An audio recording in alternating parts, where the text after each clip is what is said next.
നമസ്കാരം. ന്യൂസ് കേരള പ്രധാന വാർത്തകളുമായി CK നാസർ കാഞ്ഞങ്ങാട്.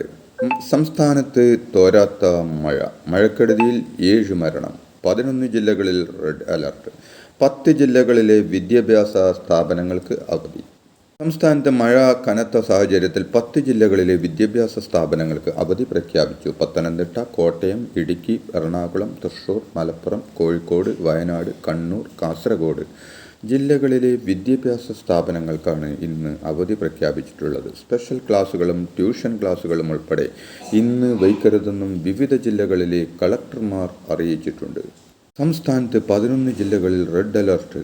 തിരുവനന്തപുരം, കൊല്ലം, ആലപ്പുഴ ജില്ലകളിലൊഴിച്ചുള്ള 11 ജില്ലകളിലാണ് കേന്ദ്ര കാലാവസ്ഥാ വകുപ്പ് റെഡ് അലർട്ട് പ്രഖ്യാപിച്ചിരിക്കുന്നത്. അതിതീവ്രമായ മഴയ്ക്കുള്ള സാധ്യതയാണ് ഈ ജില്ലകളിൽ പ്രവചിച്ചിരിക്കുന്നത്.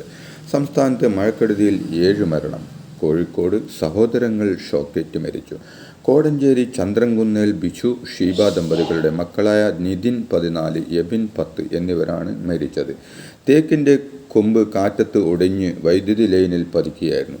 പിന്നാലെ വൈദ്യുതി ലൈൻ പൊട്ടി തോട്ടിൽ വീണാണ് അപകടം. ഈ സമയം 2 പേരും തോട്ടിൽ മീൻ പിടിക്കാൻ ഇറങ്ങിയതായിരുന്നുവെന്നാണ് വിവരം. കോഴിക്കോട് ഓടുന്ന ബൈക്കിന് മുകളിലേക്ക് തെങ്ങ് വീണാണ് ഒരാൾ മരിച്ചത്. ഇടുക്കി പാമ്പാടുംപാറയിൽ മരം വീണ് തൊഴിലാളി സ്ത്രീ മരിച്ചു. കൊടുങ്ങല്ലൂരിൽ വഞ്ചി മറിഞ്ഞ് ഒരാൾ മരിച്ചു. പാലക്കാട് മഴക്കെടുതിയിൽ 2 പേരാണ് മരിച്ചത്. സംസ്ഥാനത്ത് കാലവർഷം ശക്തി പ്രാപിച്ചതോടെ വിവിധ ജില്ലകളിൽ വ്യാപക നാശനഷ്ടം. കണ്ണൂർ, ആലക്കോട് കനത്ത മഴയിൽ 2 വീടുകൾ തകർന്നു. മലപ്പുറം പൊന്നാനിയിൽ കടലാക്രമണം രൂക്ഷമായതിനെ തുടർന്ന് മുൻകരുതലിൻ്റെ ഭാഗമായി 5 കുടുംബങ്ങളെ മാറ്റിപ്പാർപ്പിച്ചു. പത്തനംതിട്ട ജില്ലയിലും മഴയിലും ശക്തമായ കാറ്റിലും വ്യാപക നഷ്ടമുണ്ടായി. ആലപ്പുഴയിൽ ശക്തമായ കാറ്റിലും മഴയിലും 2 ഇടങ്ങളിലായി മരം വീണ് വീട് തകർന്നു. കനത്ത മഴയിൽ തൃശൂർ ചന്ദ്രാപിന്നി പപ്പടം നഗറിൽ വെള്ളം കയറി 30ഓളം വീടുകൾ വെള്ളത്തിലായി. മഴ ശക്തിപ്പെട്ട സാഹചര്യത്തിൽ വയനാട്ടിലെ വൈത്തിരി ഫെസ്റ്റ് നിർത്തിവെച്ചു. മുത്തങ്ങയിൽ വൈദ്യുതി പോസ്റ്റ് തകർന്ന് റോഡിന് കുറുകെ മരം വീണു. സുൽത്താൻ ബത്തേരിയിൽ മരക്കൊമ്പ് പൊട്ടി വീണ് വിദ്യാർത്ഥിനിക്ക് പരിക്കേറ്റു. സംസ്ഥാനത്ത് ശക്തമായ മഴ തുടരുന്ന സാഹചര്യത്തിൽ ആരോഗ്യവകുപ്പ് ജില്ലകൾക്ക് ജാഗ്രതാ നിർദ്ദേശം നൽകിയതായി ആരോഗ്യവകുപ്പ് മന്ത്രി വീണ ജോർജ്. കാലാവസ്ഥാ വ്യതിയാനം കാരണം നിരവധി പകർച്ചവ്യാധികൾക്ക് ഉണ്ടാകാൻ സാധ്യതയുണ്ട്. വെള്ളം കയറാൻ സാധ്യതയുള്ള ആരോഗ്യ സ്ഥാപനങ്ങൾ ആവശ്യമായ ബദൽ ക്രമീകരണങ്ങൾ ഒരുക്കാനും രോഗലക്ഷണങ്ങൾ കണ്ടാൽ ചികിത്സ തേടാനും മന്ത്രി അഭ്യർത്ഥിച്ചു. ദേശീയപാത രാമനാട്ടുകര വളാഞ്ചേരി റീച്ചിൽ വീണ്ടും നിർമ്മാണത്തിൽ അപാകത. മലപ്പുറം കാക്കഞ്ചേരി ഭാഗത്ത് 25 മീറ്ററോളം റോഡ് വിണ്ടുകീറി. ഇന്നലെ 12 മണിയോടെ ആണ് സംഭവം നാട്ടുകാരുടെ ശ്രദ്ധയിൽപ്പെട്ട. ഈ ഭാഗം വഴിയുള്ള ഗതാഗതം തൽക്കാലത്തേക്ക് നിർത്തിവെച്ചു. സർവീസ് റോഡ് വഴിയാണ് വാഹനങ്ങൾ പോകുന്നത്. ഇതേ റീച്ചിലെ കൂരിയാട്, തലപ്പാറ, മമ്മാലിപ്പടി എന്നിവിടങ്ങളിലെ നിർമ്മാണ അശാസ്ത്രീയതകൾ കഴിഞ്ഞ ദിവസങ്ങളിൽ പുറത്തു വന്നിരുന്നു. നിലമ്പൂർ നിയോജക മണ്ഡലത്തിൽ ജൂൺ 19 വോട്ടെടുപ്പ് നടത്തുമെന്ന് തെരഞ്ഞെടുപ്പ് കമ്മീഷൻ അറിയിച്ചു. വോട്ടെണ്ണൽ ജൂൺ 25 നടക്കും. ഉപതെരഞ്ഞെടുപ്പ് വിജ്ഞാപനം ഇന്നുണ്ടാകും. പത്രിക സമർപ്പിക്കാനുള്ള അവസാന തീയതി ജൂൺ 2 ആണ്.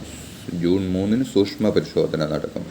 പത്രിക പിൻവലിക്കാനുള്ള അവസാന തീയതി ജൂൺ 5 ആണ്. നിലമ്പൂർ ഉപതെരഞ്ഞെടുപ്പ് നേരിടാൻ UDF സുസജ്ജമാണെന്ന് പ്രതിപക്ഷ നേതാവ് VD സതീശൻ പറഞ്ഞു. പുതുതായി വന്ന 59 ബൂത്ത് കമ്മിറ്റികളടക്കം 263 ബൂത്ത് കമ്മിറ്റികളും നിലവിൽ വന്നുവെന്നും സാധാരണയായി 24 മണിക്കൂറിനകമാണ് സ്ഥാനാർത്ഥിയെ പ്രഖ്യാപിക്കുന്നതെന്നും അതിൽ കാലതാമസമുണ്ടാകില്ലെന്നും സതീശൻ പറഞ്ഞു. എല്ലാ നേതാക്കളുമായും ബന്ധപ്പെട്ട് സംസ്ഥാന ഘടകത്തിൻ്റെ നിർദ്ദേശം അഖിലേന്ത്യാ കോൺഗ്രസ് കമ്മിറ്റിയെ അറിയിക്കുമെന്നും അഖിലേന്ത്യാ നേതൃത്വമാണ് സ്ഥാനാർത്ഥിയെ പ്രഖ്യാപിക്കുന്നതെന്നും സതീശൻ കൂട്ടിച്ചേർത്തു. നിലമ്പൂരിൽ UDF സ്ഥാനാർത്ഥിയായി ആര്യാടൻ ഷൗക്കത്തിനെയും VS ജോയിയെയും മാത്രമല്ല പരിഗണിക്കുന്നതെന്നും UDFിൻ്റെ സ്ഥാനാർത്ഥി പ്രഖ്യാപനം എത്രയും നേരത്തെ ഉണ്ടാകുമെന്നും KPCC പ്രസിഡന്റ് സണ്ണി ജോസഫ് പറഞ്ഞു. നിലവിൽ സ്ഥാനാർത്ഥി ആരെന്നതിൽ അന്തിമ ധാരണയായിട്ടില്ലെന്നും അദ്ദേഹം പറഞ്ഞു.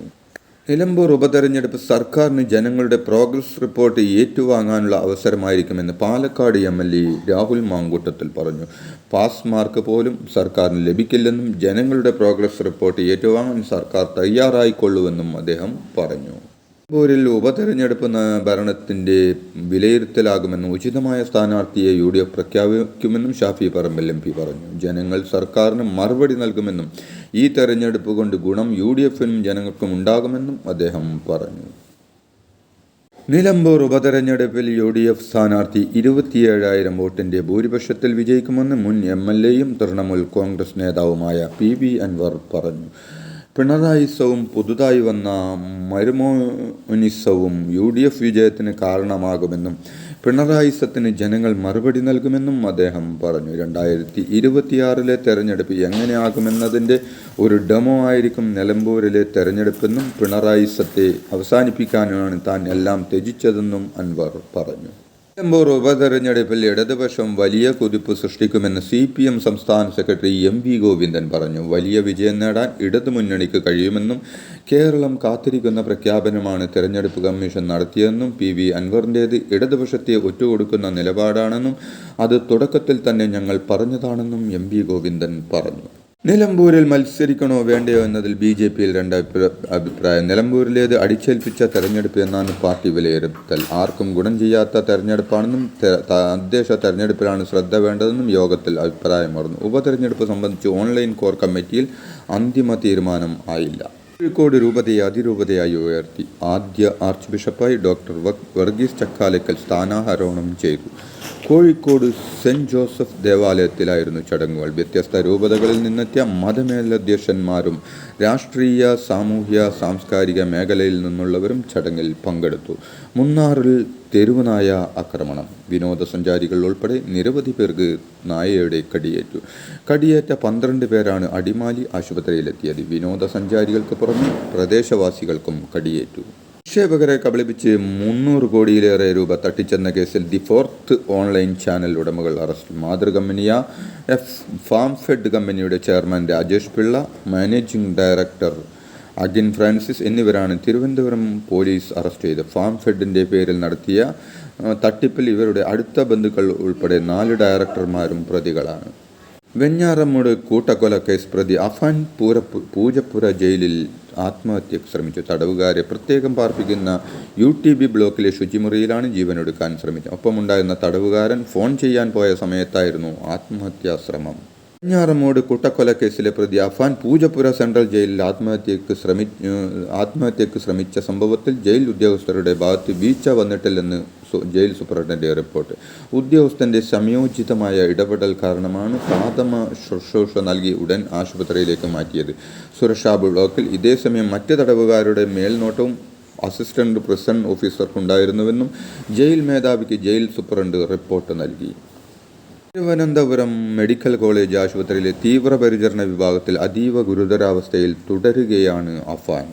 കൊച്ചിയിൽ അപകടത്തിൽപ്പെട്ട കപ്പൽ പൂർണ്ണമായും മുങ്ങിയതായി ചീഫ് സെക്രട്ടറി തല യോഗത്തിനു ശേഷം സർക്കാർ വാർത്താക്കുറിപ്പിൽ അറിയിച്ചു. അപകടത്തിൽപ്പെട്ട കപ്പലിൽ നിന്നും ഇന്ധന ചോർച്ചയുണ്ടാകുമെന്ന് എണ്ണപ്പാട എവിടെയും എത്താമെന്നുമാണ് മുന്നറിയിപ്പ്. നിലവിൽ കോസ്റ്റ് ഗാർഡ് 2 കപ്പലുകൾ ഉപയോഗിച്ച് എണ്ണ തടയാൻ നടപടി സ്വീകരിച്ചു വരുന്നു. ഇതോടെ ഇന്നത്തെ പ്രധാന വാർത്തകൾ സമാപിച്ചു. നന്ദി, നമസ്കാരം. നല്ല കുടിവെള്ളം, നല്ല ആരോഗ്യം, നല്ല ജീവിതം. കാഞ്ഞങ്ങാട് മാണിക്കോത്ത് ഗ്രീൻ ഷോപ്പി അവതരിപ്പിക്കുന്നു ഏറ്റവും പുതിയ, ഏറ്റവും ചെലവ് കുറഞ്ഞ water purifier. 4 stage water purifier. 1, 2, 3, 4. ഈ ഒരു വാട്ടർ പ്യൂരിഫയറിന് വരുന്ന വില 4000 രൂപ. 1000 രൂപ ഇപ്പോൾ ഓഫർ ഉണ്ട്. 3000 രൂപക്ക് നിങ്ങൾക്ക് ഇപ്പോൾ ഈ വാട്ടർ പ്യൂരിഫയർ സ്വന്തമാക്കാം. ഉടൻ ബന്ധപ്പെടുക 9447151447. Thank you.